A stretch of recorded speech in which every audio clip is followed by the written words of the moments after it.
30 years ago, the world made a promise in Beijing, a promise of equality, dignity, and freedom for women everywhere. It wasn't just about banners or speeches. It was about a real change that was meant to be transformative.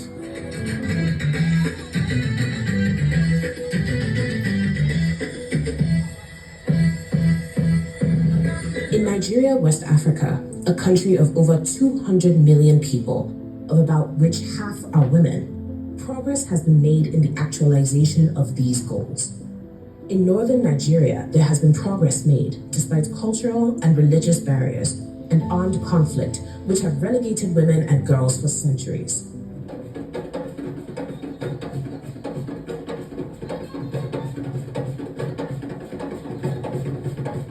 Since the Beijing Declaration, strides have been made in northern Nigeria. There are now even women in politics, business, and academia. Recently, elections in Nigeria presented 3 senators, 16 House of Representative members, 3 deputy governors, and 23 local government chairmen, who are all women. This testifies to the fact that progress has been made. These strides have been backed by policies like the National Gender Policy of 2006, which stipulated that 35% of available political positions should be occupied by women. These efforts are credited to some states in Nigeria. Several states have domesticated these efforts with enactment of laws and organizations that protect and promote women's rights.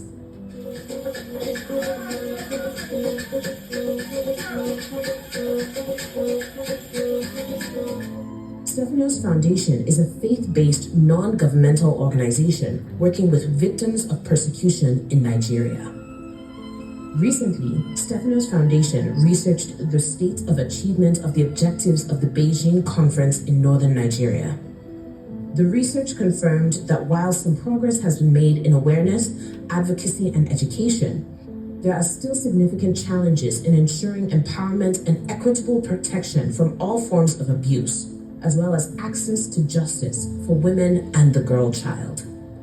The research, which focused on northern Nigeria, took a case study of 3 states within the 3 geopolitical zones: Plateau for North Central, Adamawa for Northeast, and Kebbi for Northwest.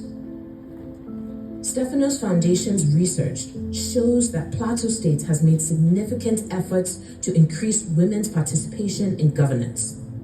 Presently, Plateau State has a female deputy governor. Under Plateau State's current government, we've seen the establishment of the Plateau State Gender and Equal Opportunities Commission, a family court, and a gender court, all of which have shown the intentionality of the government in issues of women's rights. The government has also lent support to NGOs, many of which cater to women's and children's rights, and appointed women as both director of the SDGs in the state and coordinator non-governmental organizations.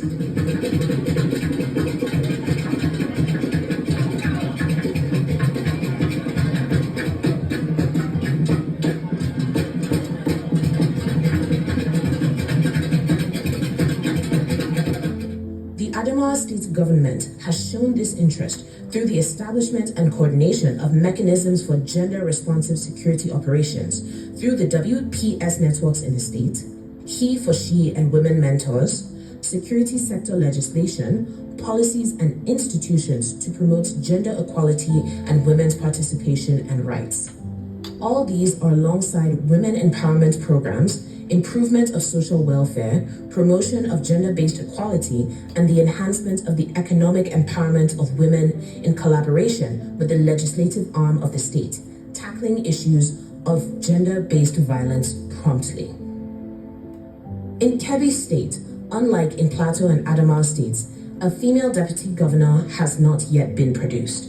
However, there have also been efforts made to improve women's rights. The Kebbi State government has shown this through the introduction of Nigeria for Women project, under which over 58,000 women have been empowered economically. Gender parity and equity in governance and politics are evidenced by having at least 1 female councillor in all 21 of the local government areas in the state. The creation and enforcement of the law on the protection of children's rights and violence against individuals, including gender-based violence, and the inauguration and revitalization of the GBV Technical Working Group in collaboration with other civil society organizations, all work to crack open the culture of silence.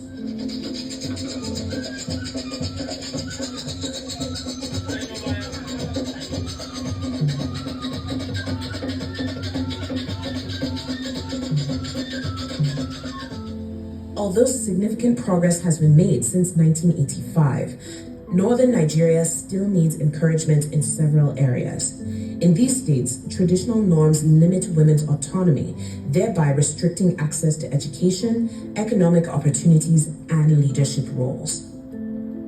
Many are widows, victims of attacks on their communities, who are left without support or resources. Forced out of mainstream economic opportunities, they turn to petty trading and subsistence farming, earning far less than men and struggling to survive. This economic disparity, combined with limited access to credit, land, or vocational training, keeps these women in the cycle of poverty. Many girls are deprived from education. Many girls stop at secondary school level. There are so many parents that they will say, I will not pay school fees for women because they will, if I educate my ladies, they will go to their husband's house and finish their life there. So women face challenges in time of education. Education is one of the pillars of the Beijing Conference, but in this region, the right to learn remains a privilege and not a guarantee. Many girls face discrimination, lack of school funding, and constant threats of violence. Schools have been burnt, teachers killed, and students forcefully abducted. On another hand, the prevalent cases of early marriage has continued in some communities, despite the huge consequences on their health and reproductive rights. Yet, these girls persist, seeking knowledge. Gender-based violence has remained a devastating reality in Plateau State, particularly in conflict-affected areas. Women and girls are disproportionately affected, facing sexual violence, exploitation, and abuse. It is pertinent that we acknowledge the intersection between poverty, conflict, and social inequality in fueling sexual gender-based violence. Let us work together to promote safe spaces, support survivors, and advocate for policies that protect the rights and dignities of individuals, including women and girls in Plateau State. A darker reality overshadows many women and young girls where gender-based violence is concerned. Women have been raped and killed in targeted attacks. In recent times, young girls have been murdered for ritualistic practices, their bodies used for dark rituals. The recent killing of Salome in a suburban area in Nigeria and the ongoing case is one of many such accounts. These crimes go largely unpunished, leaving families in despair and communities in fear.